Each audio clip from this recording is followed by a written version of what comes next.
النهاردة هنتكلم عن منيو أكلات آخر أسبوع في الشهر، أكلات اقتصادية بدون لحوم لأسرة 4 أو 5 أفراد. الوجبات كلها مشبعة وتقريبا كل يوم في رز وفي مكرونة، والمنيو إن شاء الله هيعجبكم أنا متأكدة.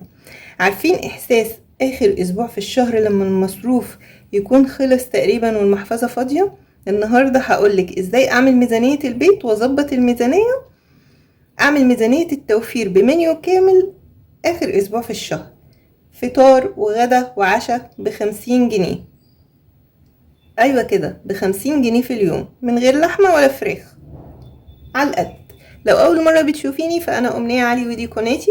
ما تنسيش اللايك والشير والاشتراك في القناة وتفعلي الجرس على الكل عشان يوصلك كل جديد.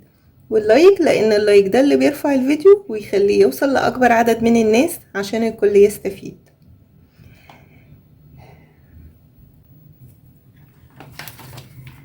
المشتريات: 3 كيلو رز الكيلو ب25 جنيه، يبقى 75. كيلو مكرونة ب24 جنيه. ربع كيلو عدس ب15 جنيه. 4 كيلو بطاطس الكيلو ب10 ب40 جنيه. 2 كيلو بصل الكيلو ب10 ب20 جنيه. 4 كيلو طماطم الكيلو ب5 ب20 جنيه. 3 كيلو بتنجان الكيلو تقريبا ب7 جنيه، يبقى ب20 جنيه. 4 بيضات الواحدة ب5 جنيه، يبقى ب20. كيس بيكنج باودر ب6. نص كيلو لبن ب15 جنيه. خضرة ب10 جنيه. انا عايزة خضرة كتير لان هعمل يومين محتاجة خضرة، فهجيبها واقطعها واشيلها في الفريزر تطلع بقى على الاستخدام. او عايزة تجيبي مثلا ربطة لاول يوم وربطتين لتاني يوم للطبخة التانية، تمام. يعني في طبخة هتاخد نص حزمة كده، وطبخة تانية بتحتاج خضرة تانية كتير. و1.5 دقيق ب30 جنيه، كيلو ب20 يبقى 1.5 ب30. وخضار للمحشي ايا كان بقى، كرنبايه صغيرة، بتنجان، كوسة، فلفل. هو خضار للمحشي ب20 جنيه، وطبعا الخضرة انا عاملة حساب المحشي، والطماطم عاملة حساب المحشي، وبصل. ونص كيلو فول تدميس للفطار ب30 جنيه. وكيس خميرة عشان هنعمل معجنات ب2 جنيه.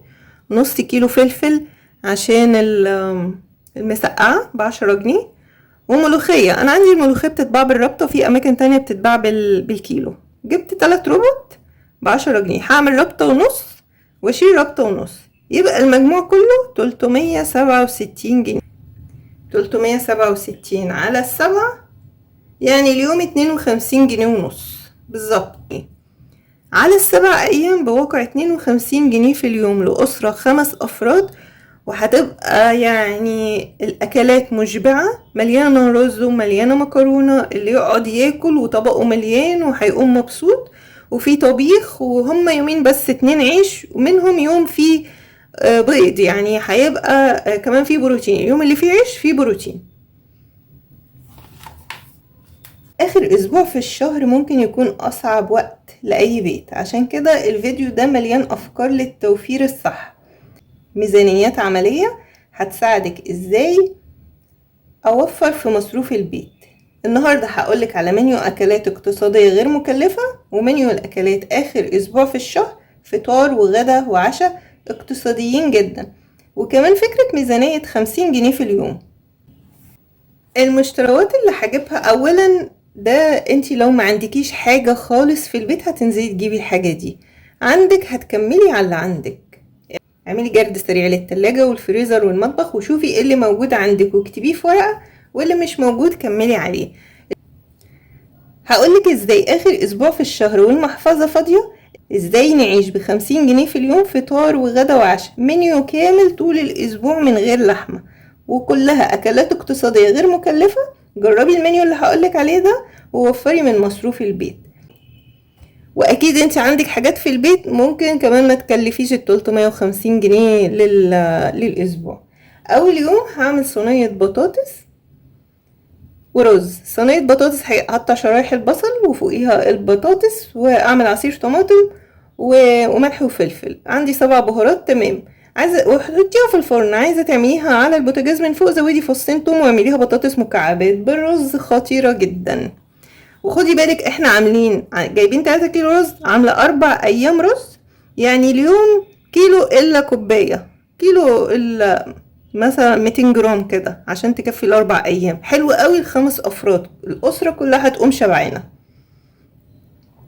تاني يوم، اليوم التاني، كشري اصفر وبطاطس محمرة، جايبة ربع كيلو عدس اصفر وسلطة.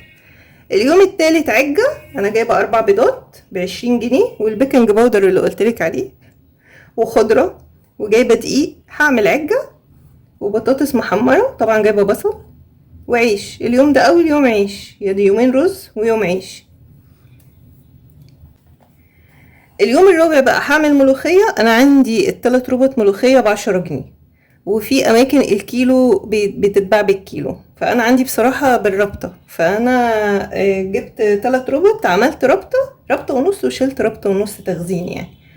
ملوخية ورز وعيش، يعني يا رز يا عيش. اليوم الخامس هعمل مسقعة. انا جايبة طلبات المسقعة، جايبة بتنجان وفلفل، وطبعا بس طماطم مسقعة، وبابا غنوج، وفول وعيش. يبقى ده تاني يوم عيش، يوم العجة ويوم المسقعة. طبعا الملوخية حسب الرغبة. كده 1 2 3، 3 ايام رز ويومين عيش، كده 5. اليوم السادس بقى انا جايبة كيلو مكرونة. هعمل كيلو المكرونة، هعمله مكرونة حمراء او محمرة. لو ال4 كيلو طماطم اللي انا جايباهم بدأوا يعني يقلوا شوية ومش هيكفوا اليوم السابع، هعملها محمرة مع بطاطس محمرة. اليوم السابع بقى هعمل محشي. انا جايبة، قلتلك هتجيبي بقى ب20 جنيه كرنباية صغيرة، يا نص فلفل، وكيلو بتنجان، يا كوسة.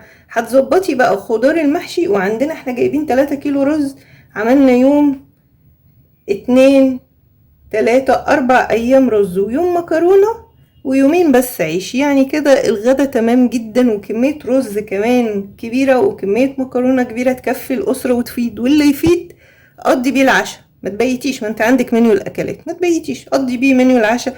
حد من الولاد مثلا ياكل طبق مكرونة أو طبق رز على الطبيخ اللي باقي، والباقي يكمل بقى. عندنا وجبات الفطار والعشاء. أنا جايبة نص كيلو فول تدميس، دمست فول، وكنت جايبة كيلو ونص دقيق. عملت بس يعني اخدت كمية صغيرة للعجة، والباقي هعمله قراقيش. انا عندي سكر وزيت من التموين، وطبعا العيش بجيبه من التموين. هعمل بقى قراقيش. عندي لبن، وعندي خميرة، وبيكنج باودر، وعندي دقيق. هعمل قراقيش. القراقيش بقى هتنفع للفطار والعشاء، وكمان حلوة جدا بين الوجبات، اللي يجوع يلاقي حاجة. وتقريبا مثلا عندك ايه، كيلو وربع دقيق، حلو قوي، هيطلع لك صاجين كبار هيكفوكي طول الاسبوع. وهتعملي بقى بابا غنوج ومسقعه. احنا جايبين 3 كيلو بتنجان، ما عملناش غير يوم واحد بس غدا من البتنجان، يعني اخدنا كيلو بتنجان والباقي رايح للفطار والعشاء. يوم سلطه بابا غنوج، يوم مسقعه، يوم بطاطس محمره، يوم بطاطس مهروسه. يعني قدامك في الفطار والعشاء 6 وجبات غير اللي هيتبقى من الغدا. ولو ما تبقاش بالهنا والشفا، يعني لو اتبقى حاجة رحليها على العشاء. وطبعا التموين عندي سكر وزيت وعيش. ما تقدميش بقى كله مع بعض، يعني ما تحطيش بابا غنوج مع مسقعه وبطاطس محمره وبطاطس مهروسه، لا. مثلا يوم قراقيش بشاي مثلا وسندوتشات فول. يوم مثلا بابا غنوج مع بطاطس محمره. يوم مسقعه.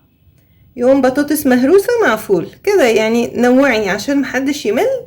وهتبصي تلاقي الاسبوع عدى بمنتهى السهولة. 367 جنيه الاسرة، 5 افراد، وجبات مشبعة وكلها اكلات اقتصادية بدون لحوم. منيو اكلات اخر الاسبوع في الشهر خطير جدا، من غير لحوم بس جميل. يكفي ان اللي قاعد على الغدا هيقوم شبعان. في رز وفي مكرونة وفي طبيخ، في ملوخية وفي صينية بطاطس، والكشري ده بيأكل، وفي بطاطس محمرة ومحشي. يعني منيو جميل جدا. ما تنسوش تقولولي رأيكم في التعليقات، لأن رأيكم بيفرحني. وما تنسوش اللايك والشير والاشتراك في القناة، وتفعلوا الجرس على الكل عشان يوصلكم كل جديد. مع السلامة.